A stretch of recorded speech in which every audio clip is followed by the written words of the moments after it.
Hello friends, आपके अपने channel nest Avon knowledge में आप सभी का स्वागत है। और स्टूडेंट्स, आज के इस वीडियो में हम बात करेंगे केंद्रीय आम बजट। केंद्रीय आम बजट के बारे में आज हम इस टॉपिक पर डिस्कस करेंगे। अभी हाल ही में 2022-23 का केंद्रीय आम बजट पेश किया गया है। और इस बजट से जो है कि क्वेश्चन अधिकतर पूछे जाएंगे एसएससी, यूपीएससी, एमपीपीएससी और जो भी स्टेट वाइज एग्जाम्स हैं, तो उसमें केंद्रीय आम बजट जो है मोस्ट इंपॉर्टेंट टॉपिक है। बजट से अधिकतर क्वेश्चन देखने को मिलेंगे ही मिलेंगे। तो आज हम इस वीडियो में देखेंगे कि ये जो बजट पेश किया गया है हमारी वित्त मंत्री निर्मला सीतारमण द्वारा, तो इस बजट में क्या क्या प्रावधान है और क्या क्या टैक्स, कौन सा क्या चीज़ घटी क्या चीज़ बढ़ी, तो वही सब चीज़ें हम इस वीडियो में देखेंगे। तो चलते हैं, हम देखते हैं। भारत की वित्त मंत्री निर्मला सीतारमण ने 1 फरवरी 2021 को संसद भवन में बजट पेश किया। तो हमारी निर्मला सीतारमण जो हमारी वित्त मंत्री हैं, फाइनेंशियल मिनिस्टर, उन्होंने 1 फरवरी 2021 को संसद भवन में बजट पेश किया। यह बजट हर बार की बजट से जो था अलग था थोड़ा, इस बार जो बजट था, क्योंकि निर्मला सीतारमण ने इस बजट को एक मेड इन इंडिया टैबलेट आरजी डिजिटल वे में पेपरलेस बजट प्रस्तुत किया। इसके साथ ही निर्मला सीतारमण ने लगातार दूसरी बार बजट प्रस्तुत करने वाली भारत की पहली महिला वित्त मंत्री बनी। इसके अलावा फाइनेंशियल मिनिस्ट्री ने union budget mobile app launch किया, जो कि पब्लिक के लिए उपलब्ध है। क्या इससे दो क्वेश्चन बनेंगे। एक तो ये हमारा दूसरा पेपरलेस बजट है जो कि इस बार पेश किया गया, निर्मला सीतारमण के द्वारा दूसरा बजट पेश किया गया जो कि पेपरलेस रहा। और दूसरा क्वेश्चन बन सकता है कि अभी सरकार ने union budget mobile app launch किया है, किससे संबंधित है? तो ये हमारा संबंधित है, बजट से संबंधित है। तो इसी पर और एक और क्वेश्चन बन सकता है कि इसे प्रस्तुत किसके माध्यम से किया? तो मेड इन इंडिया टैबलेट आज ही डिजिटल वे से इस बजट को प्रस्तुत किया गया है। चलिए आगे चलते हैं। केंद्रीय आम बजट की मुख्य घोषणाएं क्या हैं, हम इसमें देखेंगे प्रमुख घोषणाएं। इसके बाद हम केंद्रीय बजट का इतिहास देखेंगे कि बजट कब से आरंभ हुआ, कैसा क्या चीज है इस बजट से, जो भी संबंधित क्वेश्चन बन सकते हैं उसे देखेंगे। इसके बाद हम देखेंगे केंद्रीय आम बजट से वन लीनियर क्वेश्चन जो कि बन सकते हैं आपके एग्जाम में। तो बजट में पहला जो देखते हैं हमारा पॉइंट है, बजट घोषणा में अगले 5 साल में 60 लाख नई नौकरियां देने की घोषणा की गई है। तो वित्त मंत्री द्वारा जो ये हमारा बजट पेश किया गया, इसमें अगले 5 साल में 60 लाख स्टूडेंटों को नई नौकरी देने की घोषणा की गई है। आरबीआई डिजिटल रुपया लॉन्च करेगा, यह ब्लॉकचेन तकनीक पर आधारित होगा। अभी तक आरबीआई जो पैसे लॉन्च करता था वो आप लोगों को नोट के रूप में मिलता था, लेकिन अब ये डिजिटल रुपया लॉन्च करने की घोषणा की गई है आरबीआई के द्वारा। क्रिप्टो करेंसी, वर्चुअल करेंसी जिसे कहते हैं, से होने वाली कमाई का 30% जो टैक्स होगा वो गवर्नमेंट को देना पड़ेगा। तो जो भी क्रिप्टो करेंसी से, जैसे जो भी आप लोग इन्वेस्ट करते हैं और फिर उसके बाद जो भी आपको इनकम होती है, तो आप उसे पहले इन्वेस्ट कर सीधे आप अपने अकाउंट में विड्रॉल कर लेते थे, पर अब उस पर गवर्नमेंट निगरानी रखेगी और इसका 30% आपको गवर्नमेंट को देना होगा। कॉरपोरेट टैक्स को 18% से घटाकर 15% किया गया है।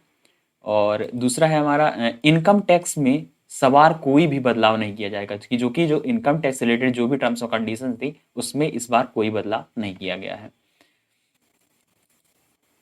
आईटीआर में गड़बड़ी होने पर 2 लाख तक सुधार कर सकेंगे, 2 साल तक सुधार कर सकेंगे, सॉरी। आईटीआर जो होता है उसमें अगर किसी भी प्रकार की यदि कोई भी गड़बड़ी होती है तो उसमें 2 साल तक जो है सुधार किया जा सकता है। 2022-23 में पीएम आवास योजना के तहत 80 लाख मकान बनाए जाएंगे। इनके लिए लगभग 40,000 करोड़ रुपए का फंड रखा गया है।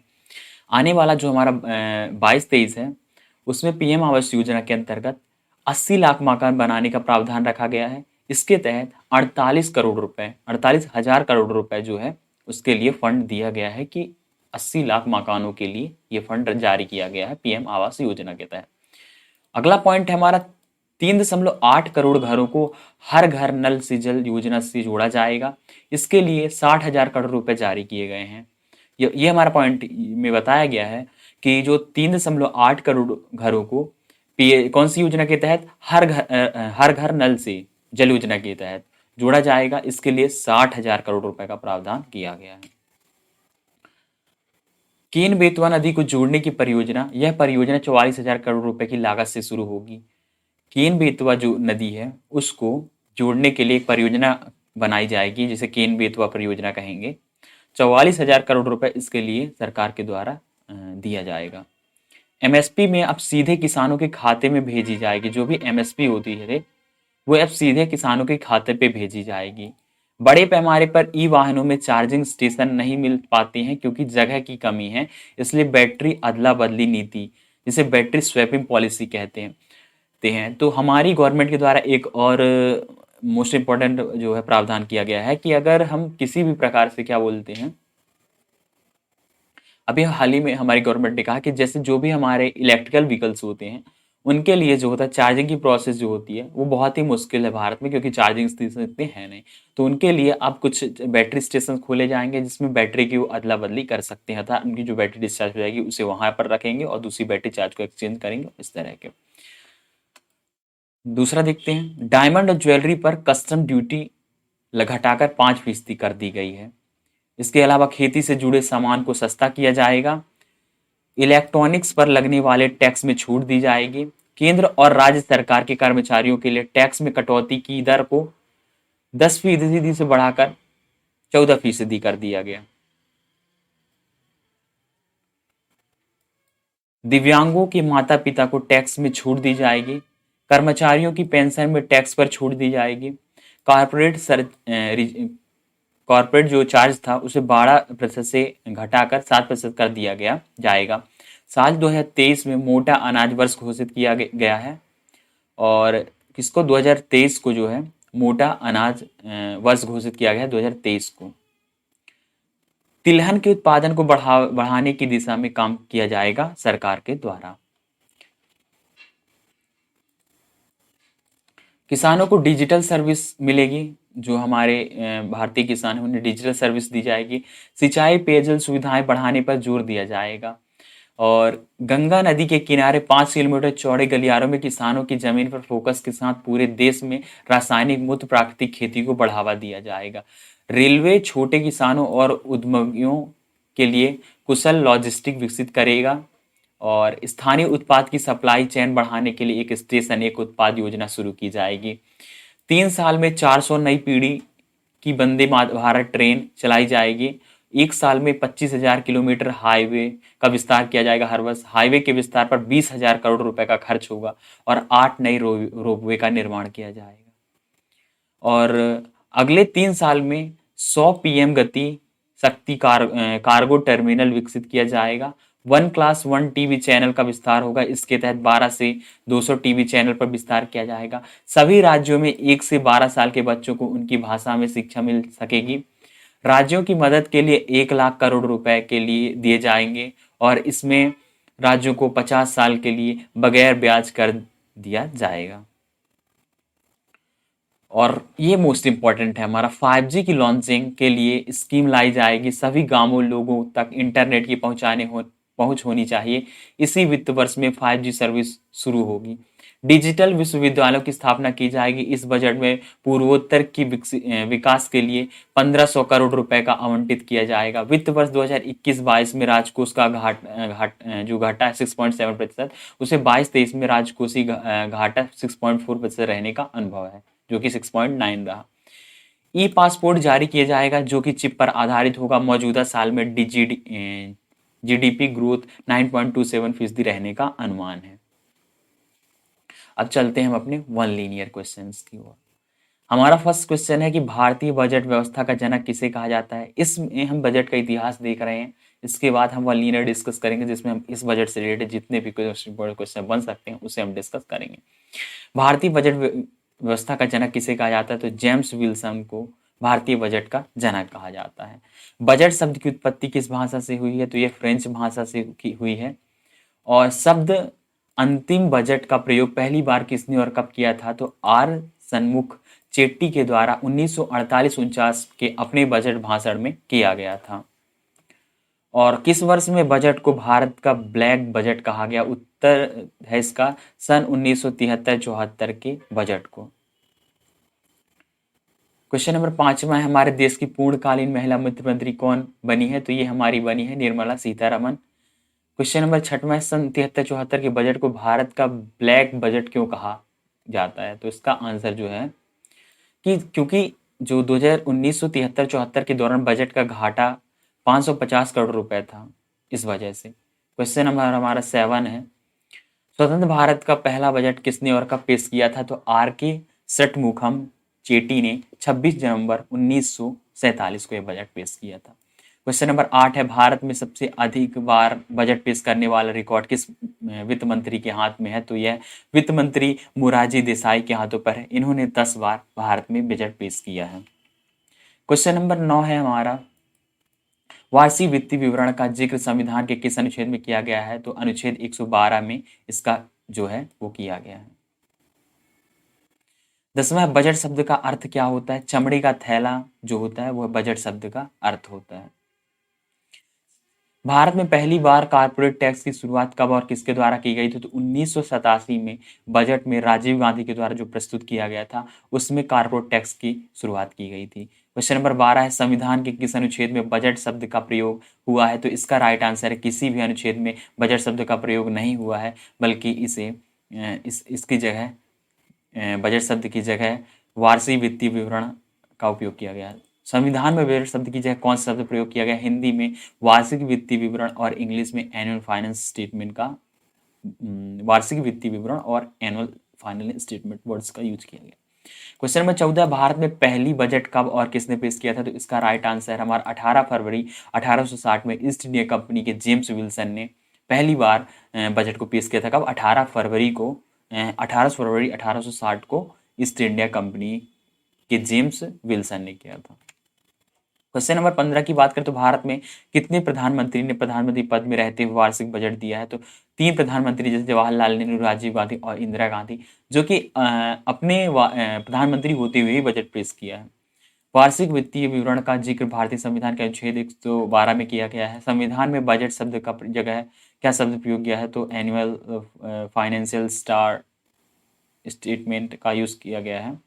क्वेश्चन नंबर 18, भारत में क्या जानकारी दी गई, बजट में क्या जानकारी दी जाती है? सरकार की कमाई और खर्च का विवरण और सरकार की आमदनी और प्रस्ताव योजना पर होने वाले मंत्रालयों को उनके खर्च के लिए धनराशि का आवंटन का विवरण दिया जाता है।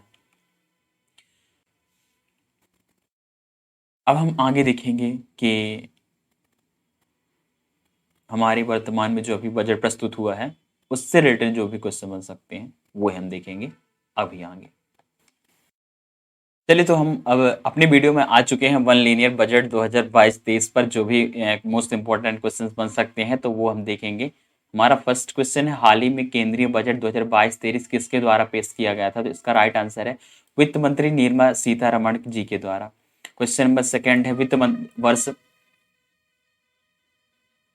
2022-23 में भारतीय रिजर्व बैंक को कौन सा डिजिटल करेंसी लॉन्च करेगा? तो इसका राइट आंसर है डिजिटल रुपी।